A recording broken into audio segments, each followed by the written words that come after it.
This is me, Rejection. 1977. She's an 18-year-old girl. She has dreams.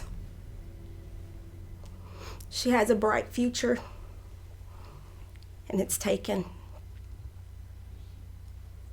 She's raped. She's used and she's thrown away. She's rejected. In the midst of it, a child is conceived. That child is me.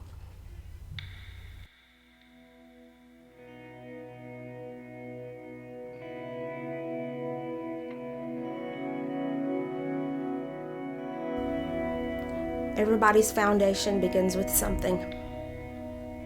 And I can say today that mine began with rejection.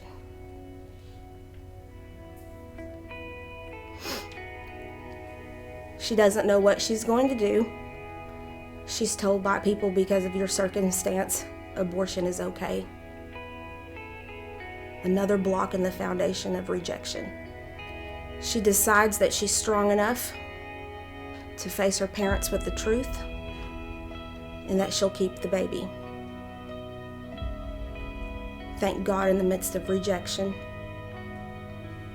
it can be turned around. Life seems to be going good. Baby is born, which is me. Everything's okay, even though it's hard, I'm sure. I can't remember. I'm sure she can remember everything, though. Then she meets somebody. And this person that she meets he's a good man. But there's some things that he's not comfortable with, and one of those things is a child of color. Step 2 of rejection. Another building block in the foundation. I remember being about 5, maybe, being in the grocery store.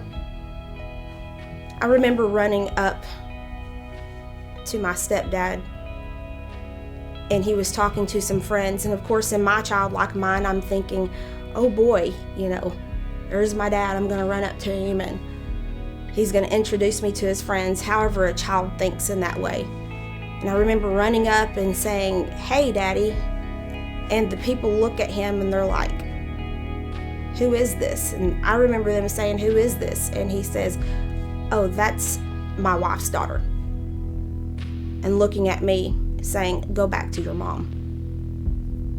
Another stone of rejection in my foundation. I remember laying at night underneath a pile of blankets because I was scared. Didn't really feel like there was a safe place. I remember getting on the school bus and going to school, and the kids there, not all of them, but enough to make you feel like you're alone. As it progressed through elementary, I was different from everybody else. All I really wanted was to be accepted. But again, I was different, and it was made known. The names,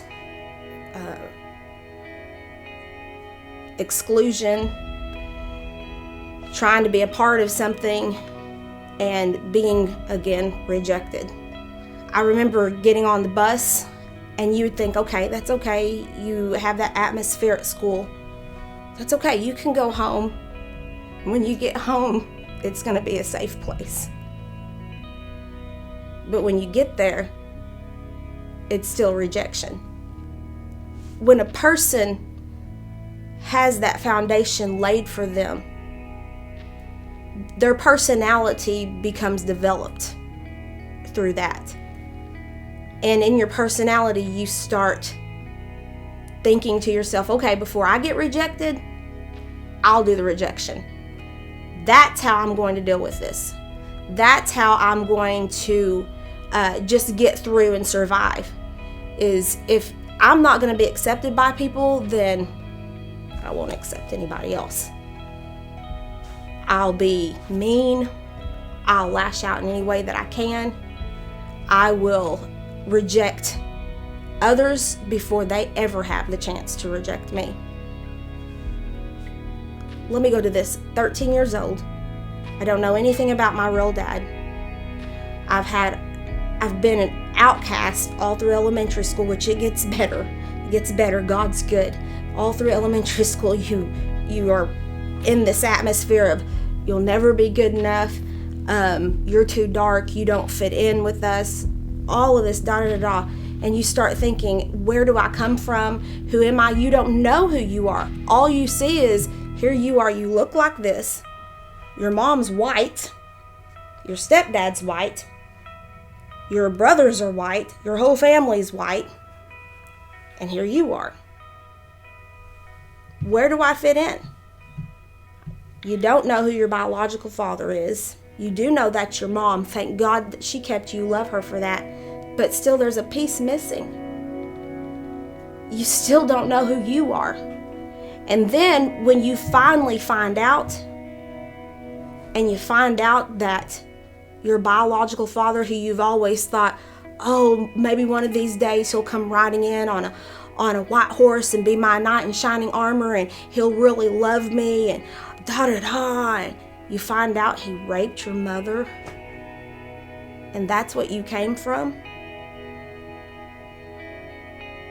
13 years old, I find this out, and I remember sitting inside my bedroom that I had at the time, sitting up against the wall with a razor over my wrist. And I remember crying, thinking,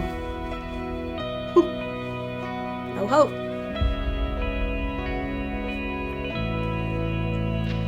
That gleam of light that you think that you're going to find out where you belong, and it's gone. But God.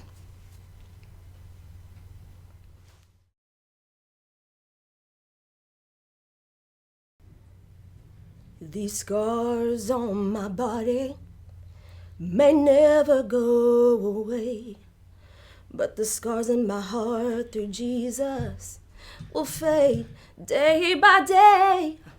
I'll keep pressing on toward my goal, and through Him I know that I'll make it. I can make it. Oh, I can make it. I know that there are better things waiting for me. I can make it. Through His blood, I can be free. I can make it. Now these blinded eyes can see that through Jesus Christ, oh, I can make it.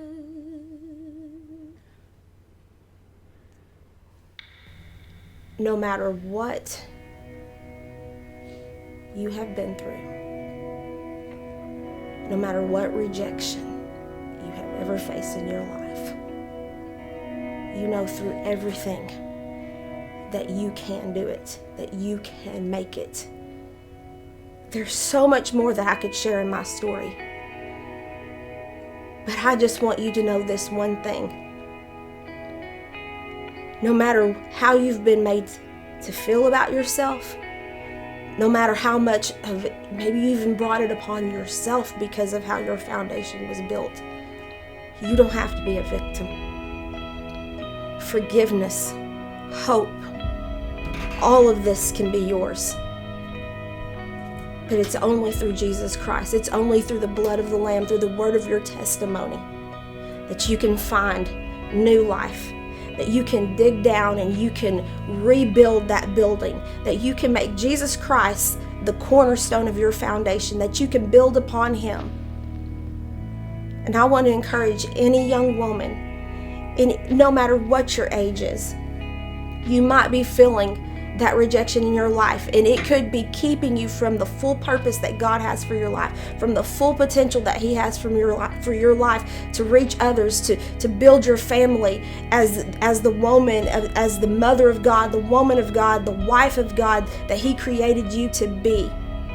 So I'm telling you today, make the choice to make it. Make the choice to tear down the foundation of rejection and to build upon the solid rock, the name of Jesus Christ. And He can take everything that you've been through. And like we were talking before we even started this, fertilizer is made out of things that we don't like. Fertilizer is made out of things that we hate. Let's keep it real, sisters. Fertilizer is made out of crap. And things like that come into our lives and we're thinking, Lord, why is this put on me? But without it, nothing can grow.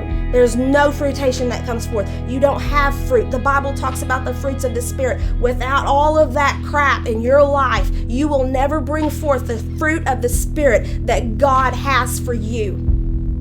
And I encourage you today that it is your choice what you do with it.